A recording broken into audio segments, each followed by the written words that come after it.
Students, आज हम अपना सामाजिक अध्ययन क्लास 4 का लेसन नंबर 13 पढ़ेंगे। इसका नाम है हमारी कृषि तथा पशुधन। तो आइए प्यारे बच्चों शुरू करते हैं। कृषि। प्राचीन मानव की सर्वप्रथम खोज कृषि थी। लाखों वर्ष पूर्व हमारे पूर्वजों ने कृषि की खोज की थी। कृषि की खोज से पूर्व वे शिकार पर निर्भर करते थे, अर्थात जब पूर्व में भोजन की कोई व्यवस्था नहीं थी तो प्यारे बच्चों हमारे पूर्वज शिकार पर ही निर्भर करते थे। वे कच्चा मांस, कीट, पत्तियां, जड़ तथा फल खाते थे। अब कृषि कार्य भारत का प्राथमिक व्यवसाय बन गया है। लगभग 64% लोग कृषि व्यवसाय में संलिप्त हैं, अर्थात पूरे देश के लगभग 64% लोग किस पर निर्भर हैं? कृषि पर। तो हमारे देश के लगभग 64% लोग अपना कृषि से जीवन यापन करते हैं। उपजाऊ मिट्टी तथा जल एवं मानव तथा जंतुओं के मिश्रित संसाधनों ने हमारी आवश्यकताओं को पूर्ण करने के लिए अधिक उत्पादन करने में हमारी सहायता की है।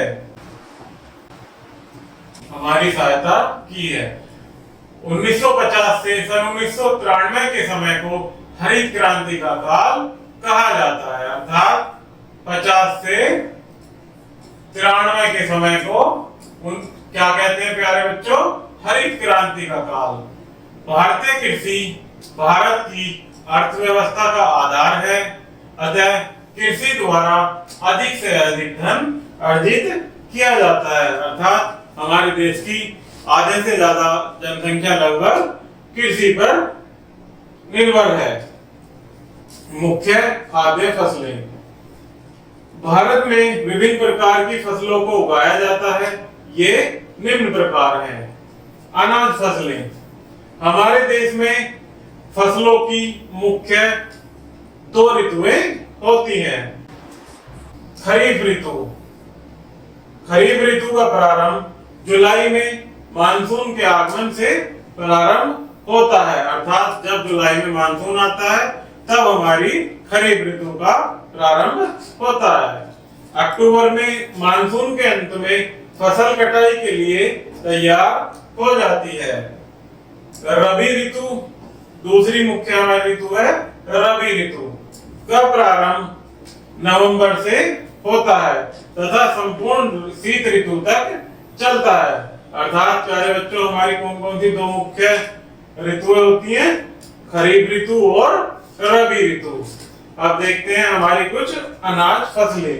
इसमें पहली है चावल। इसे गर्म तथा वर्षा वाले क्षेत्रों में उगाया जाता है। जहां अधिक वर्षा होती है वहां चावल को उगाया जाता है, क्योंकि इसमें अधिक जल की आवश्यकता होती है।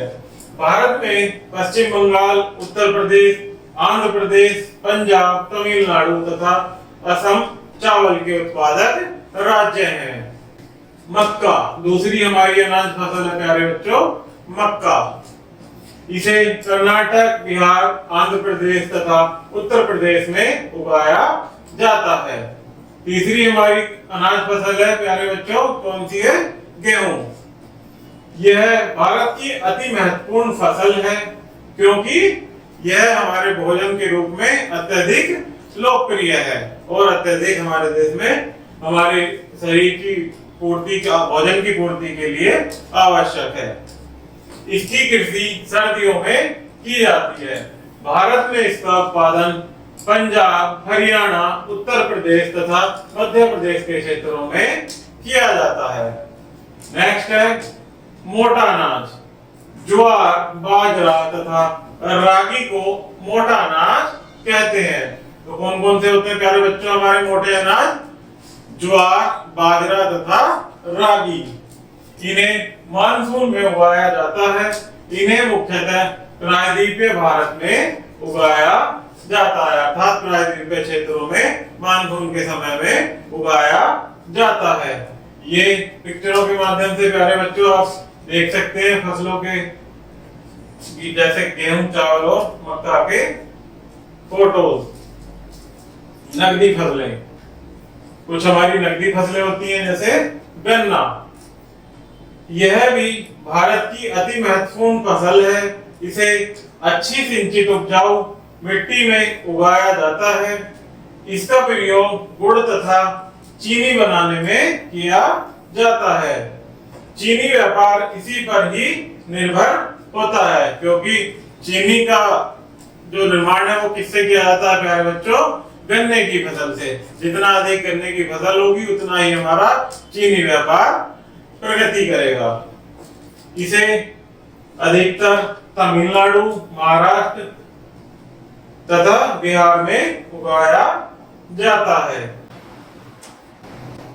तिलहन, इसका प्रयोग खाद्य तेल निकालने में किया जाता है, अर्थात जो हमारी तिलहन की फसलें होती हैं उनसे हमें खाद्य तेल प्राप्त होता है, जैसे मूंगफली, जौ, सफेद सरसों, काली सरसों, अरंडी तथा नारियल भारत की मुख्य तिलहन फसल है, जिनसे हमें खाद्य तेल प्राप्त होता है। पेय फसलें, चाय। पेय फसल में हमारी कौन कौन सी फसलें होती हैं? पहली चाय।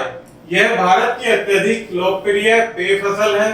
भारत विश्व का सर्वाधिक चाय उत्पादक देश है।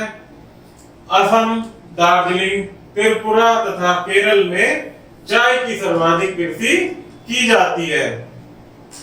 कॉफी, पेय फसल दूसरी कौन सी है प्यारे बच्चों? कॉफी, जो हम अपने घरों में प्रयोग करते हैं। यह भी भारत की अन्य लोकप्रिय पेय फसल है। इसको मुख्यतः कर्नाटक, केरल तथा तमिलनाडु में उगाया जाता है।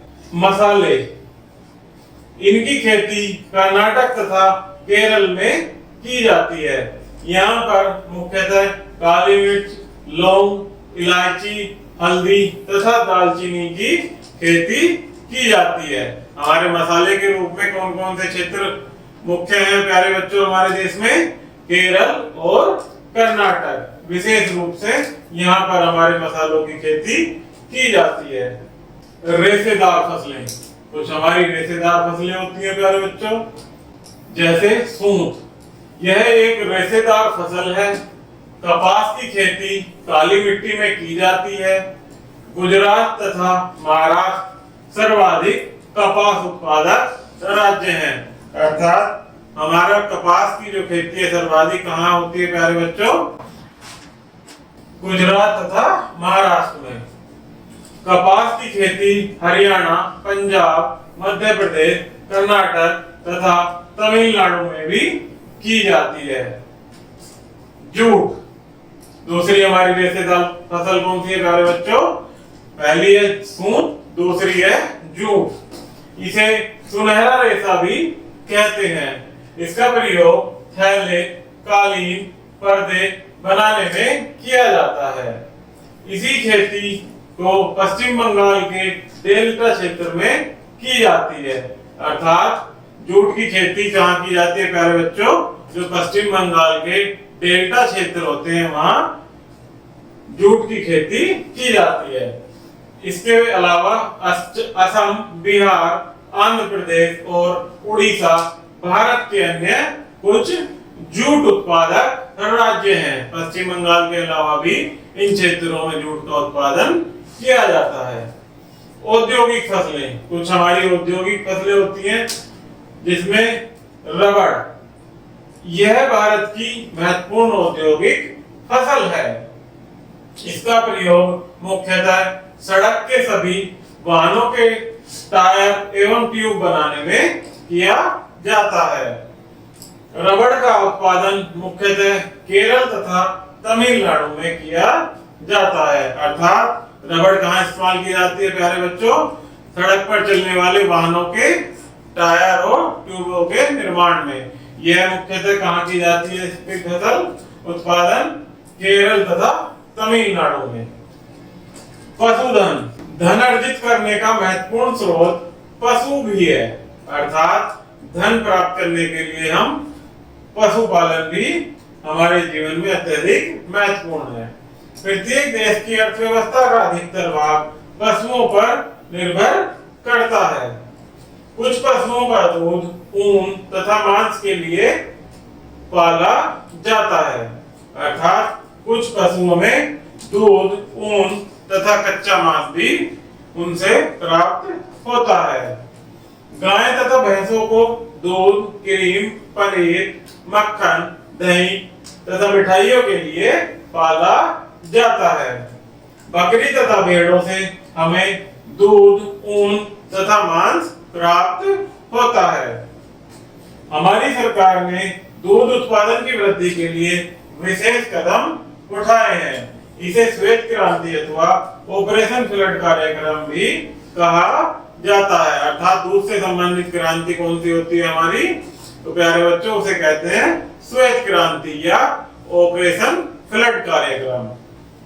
मुर्गी पालन, दुग्ध पालन के अलावा मुर्गी पालन को भी सरकार द्वारा प्रोत्साहित किया गया है।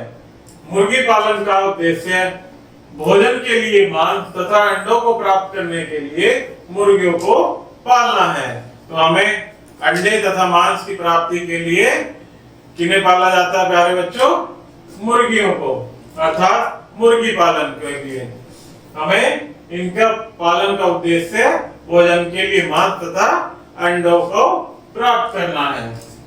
मत्स्य पालन, इसका अर्थ कृत्रिम तालाब में मत्स्य पालन करना है, अर्थात कृत्रिम अर्थात खुद से स्वयं बनाए गए तालाब जो मानव खुद अपने संसाधनों के द्वारा तालाब बनाता है, उनमें मछलियों का पालन करता है, अर्थात मत्स्य पालन करता है। मत्स्य उत्पादन को बढ़ावा देने के लिए सिल्वर क्रांति आंदोलन को प्रारंभ किया गया है, अर्थात मत्स्य उत्पादन को बढ़ावा देने के लिए कौन से आंदोलन को प्रारंभ किया गया प्यारे बच्चों, सिल्वर क्रांति आंदोलन को। तो प्यारे बच्चों इसमें कुछ स्मरणीय तथ्य हैं जिन्हें हम वन बाय वन पढ़ेंगे। जूट का प्रयोग थैले, कालीन बनाने में किया जाता है। गेहूं भारत की अति महत्वपूर्ण फसल है। चाय भारत की अति लोकप्रिय पेय फसल है। मोटे अनाज में ज्वार, बाजरा तथा रागी सम्मिलित है।